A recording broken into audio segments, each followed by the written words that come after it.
Make your move before you're ready. I think the concept of being ready is a myth.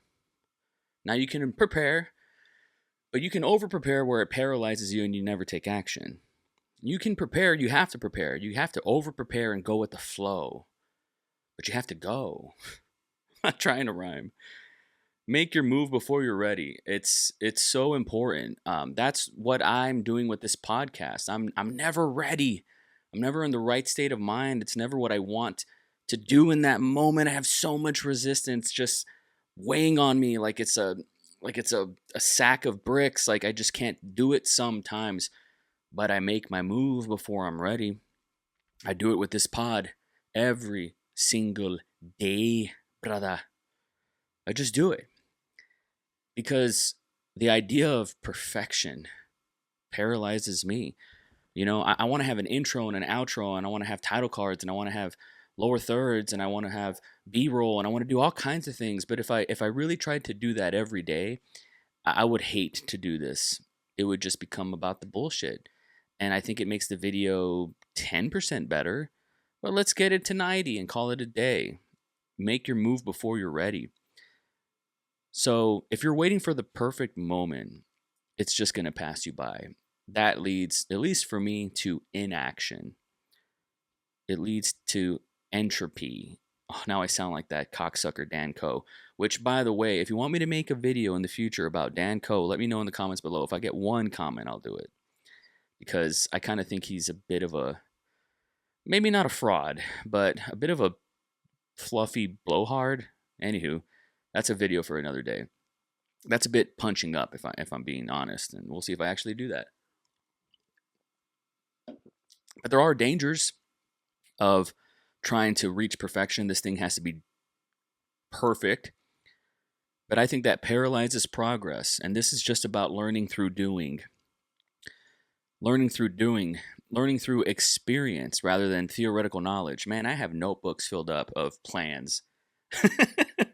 Just ideas of like what I'm going to do. That's why I haven't ran out of topics, because I've been kind of preparing for the daily podcast for a while.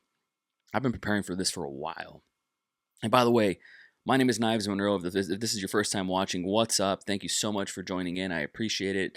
Like, comment, and subscribe if you haven't already. And if you have, welcome to the show. And by the way, if this is not your cup of tea, unsubscribe now. You're not going to offend me. I want to see those numbers plummet, because there's a lot of people that are following me under false pretenses because I made a semi-viral video go viral about ChatGPT. And if you're here for that, yes, let's talk about ChatGPT. We can do that. We'll do a pod about it. But like, I'm not the ChatGPT guy. This isn't the ChatGPT channel. So no false pretenses. This is a daily podcast channel, and that's what it's going to be. Don't I talk about the growth mindset every single episode? If you're not growing, you're dying. The growth mindset is in direct proportion to taking action. I encourage you to embrace challenges as opportunities for growth, because there's going to be resistance. There's going to be, I don't feel like it. There's going to be, it's raining. There's going to be, it's too late. There's going to be, I don't have the right camera. I don't have the right microphone. I don't have the right lighting. I don't have the right this, that, and the third. There's always going to be a reason why you can't do it. But I like the Seth Godin approach of, I made a decision weeks ago to do this daily pod, and I don't have to rethink about that decision. I already made the decision. And here we are. I made the decision. I don't have to rethink it. Here we are. It's a new day. It is June 11th, and this is going up June 11th. It's 7:55 p.m. I worked a full 8 hours. Took a little nappy. My back is still fucked up, and it's going to be fucked up for a while. Once again, all the excuses in the book. I'm traveling to Houston in a couple of days, and I gotta record in advance. I gotta prepare for Saturday and Sunday, because I ain't gonna be here to record. I gotta prepare for that. You gotta prepare. You gotta cover your bases, man. No excuses. Fuck excuses. After a while, you overcome that fear of fucking up. The fear of taking a swing at home plate. But once you build that momentum, you start building that confidence, you start building that self-belief. And before you know it, you're just doing it. And this is what I do now. Like, I've gotten a lot more comfortable talking by myself to you guys on this podcast with this microphone here, I've gotten a lot more comfortable. And like my settings are dialed in. This is becoming turnkey, where I just show up and I do the work and I show the work and I work in public and I share that. And it's a beautiful thing. And this is my art form. This is what I choose to show up for. And I overcome that fear of failure every single time. And I'm building confidence, incremental steps at a time, one day at a time, building that momentum. Once you have momentum, let's fucking go, baby. Commit to baby steps. Make it super fucking simple. You're going to hear me say this forever. There's power in small steps and incremental progress. And if you start small, this can lead to significant achievements over time. I wish I could show you guys my YouTube graphs, because right now it looks like I'm not pulling big numbers, but the aggregate, the curve is going up over the past 90 days. And I just started this 10, 15 days ago. The curve is going up. It's only going to go up. It's only going to go up from here, and something's going to click with other people, and people are going to be able to vibe with it, and it's going to reach the tribe, and I'll be able to speak to that tribe and be a leader in that tribe. Maybe I don't necessarily build it. Maybe I find one that's already there and that's waiting for me. I always use the David Lynch example. David Lynch is a weird guy. He's a strange fella. He's a quirky dude. He's the quirked up white boy. I love David Lynch. He created Twin Peaks, the show. I think it came out in like 91 or 89 or something like that. And there was an audience for him. There was weirdos, sickos like me that, I wasn't even watching it yet. I saw it in syndication, but I was ready for it. I am a David Lynch guy, and I was there for him. He made music for me. That audience, us sickos, we existed, and then now we have that thing that connects us, that binds us together. David Lynch, we can say that we're cut from that cloth. Just like how I believe there's a Knives Monroe silhouette out there, a Knives Monroe shaped hole in this universe that we call YouTube, and I'm going to fill that hole. and there's a learning on the fly sort of process to my creativity. You have to be adaptable. You have to be flexible. You have to learn on the go. Because if something doesn't work, let it go. Don't commit to it. And if something works, triple down on that. Attack, attack, attack. Learn on the fly. Be like water. Be super flexible. I think getting ready is a myth. And I want to challenge that notion of ever feeling completely ready. Like, I wasn't ready to have kids. I wasn't ready to buy a house. I wasn't ready to, I was going to say I wasn't ready to get married. I was totally ready to get married. And I'm not just saying that because Claire listens to the pod. Her video's done outstanding, her podcast. And so thanks for the support for that one. I really appreciate that. And we're going to do a part 2 soon. So be on the lookout for that. But I think getting ready is a myth. Once I'm ready, once I have the right this, that, and the third, then it'll be perfect. Nah, man. It has to be in the act of doing. You have to be molding the clay, and then you see the shape, but you have to be doing it. You can't just build it in here. That's a myth. So take those risks. Risk taking is how you achieve shit. It's how you achieve success. I was just telling Claire this the other day. The craziest things that ever happened in our lives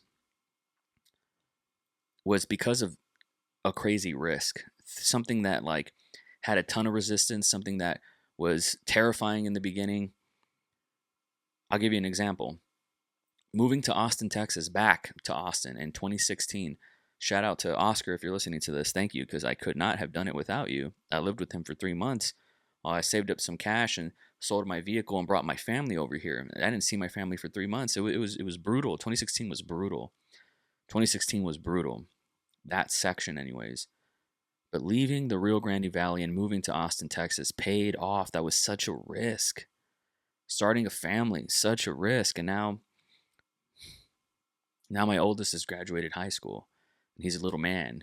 He's a man. He's a man today. But starting a family was a risk. You have to take risks before you're ready. Starting this podcast back up and rebranding it for the 40th time is a risk. Doing that pod that I did with Claire where she's talking about her employer was a risk. And it was just a beautiful thing. It's a beautiful risk. You have to take it, man, to get shit done, to check the boxes, to say I did that, to get the achievements, like in the video game sense, to 100% the game. You got to take risks. You got to do stuff before you're ready. Remember this: planning is not progress. You can plan forever. I'm the king of that. I have notebooks, stacked on notebooks of plans. But that ain't progress, man. It's the illusion of productivity. Action will always beat planning. There's just too many benefits to count action over excessive planning. And I'm talking about like that toxic planning. That one day I'm gonna, and then 10 years go by and you never did it. And there's going to be pitfalls, man. There's procrastination pitfalls.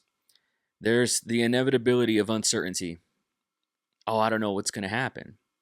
That excites me at my age. I'm 36 years old. If I get the butterflies of like, I don't know what's going to happen. I don't know what they're going to say. I don't know what people are going to think. If I get those butterflies, I know I need to do it. I know it's going to work out. I know it's going to be good. And it usually is.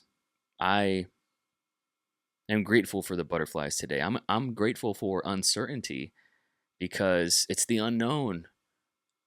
I truly believe that me personally, and hopefully you relate to this, I'm way closer to achieving my dreams than I've ever been. I think I'm right there. I think there's just maybe one wall in front of me. It used to be several. It used to be 40 walls and 40 stories high. But I think I'm ready to do it. You have to embrace that uncertainty, and that gets me excited nowadays. That amps me up. I think about it. It's the first thing I think about when I wake up in the morning. What am I going to say today? What am I going to contribute today? I think there are tons of people that we look up to, heroes, who've succeeded by taking action before they felt ready. I think you got to release the demos. You got to release the B-sides. You got to release the behind the scenes. There's so much. I don't know, man, maybe you're on a different algorithm than I am. My algorithm is obsessed with showing me how to go viral, what to do, breaking it down step by step, the hook, the this, the that, the third. It is just, I'm inundated with that. And when you've consumed hundreds of people giving you their advice, essentially on how it works for them, you realize that they're just telling you how to get ready. And if you pay for their course, you're buying in to just get ready. And at the end of the day, the only way shit actually takes off is by doing it and failing forward and fucking up and not giving a shit about the results, the instantaneous results.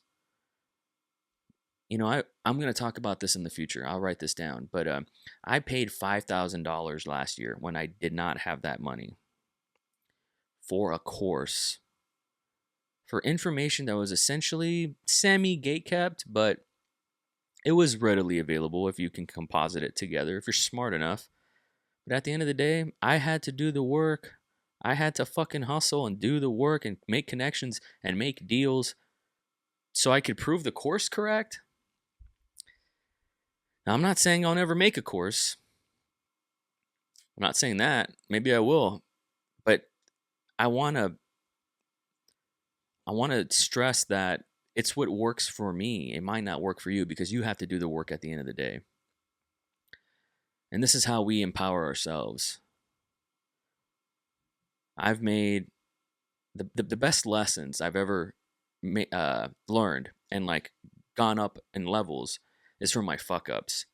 The educational value that I've received is not from courses, it's not from gurus, it's from my own mistakes. It's from my own failures. That's education. And when you share your mistakes, that could be other people's stepping stones for success. But you can't make a mistake if you never get off the ground, if you never get out of the car, if you never walk out the door. So, brick by brick, I'm trying to build this community. And everybody that leaves a comment, man, I reply to it. It means the world to me. And I appreciate your support. And I encourage you to seek support and to seek that feedback from others. In order to get feedback, you have to iterate in public. You have to do it before you get ready. And there's passion. There's passion in productivity. There's passion in progress. There's passion, and it drives you forward to take action when you feel unprepared. Sometimes that's all I got. That's all I've had, and sometimes that's the only thing that keeps me warm at night is passion. For years, I felt like I didn't have it anymore, man. Like passion, that is. I felt like I didn't have it anymore. I was like, where is it? It was so readily available, like millions of gallons of oil underneath my feet, just seeping from the ground. I didn't even have to dig to get it. It was right there.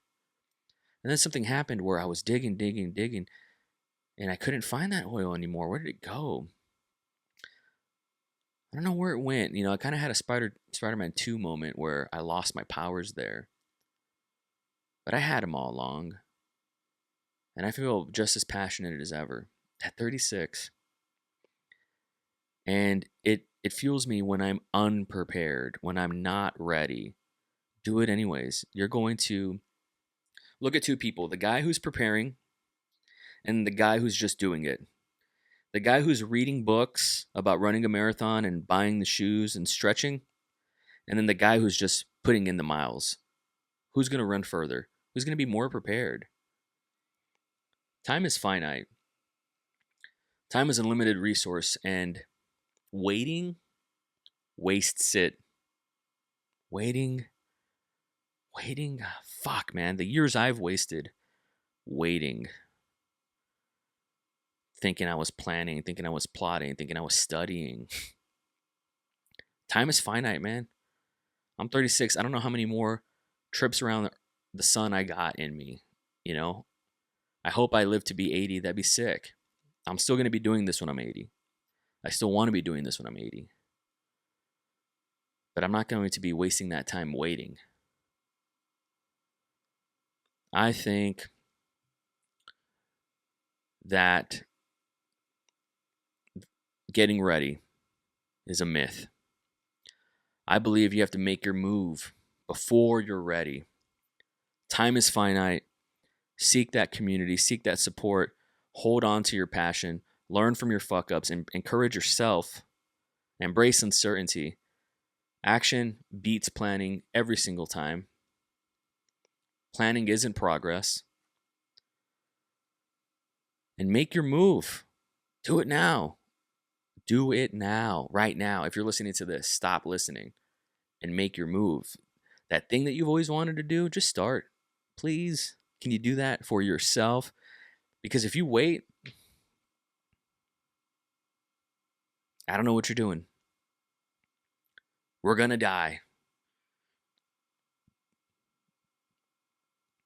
Get all your shit in before you do. If you made it this far, like, comment, and subscribe. I appreciate you. Go on Spotify. It's super simple. It's like 2 clicks to rate this podcast. Give it whatever rating you want. I want to have 100 reviews by the end of the year. I appreciate you guys for giving me your time and lending me your ears. It means more to me, and it's a privilege than I can really express, and thank you for this. Keep a force field around your heart, and I'll see you guys on the next one. Peace.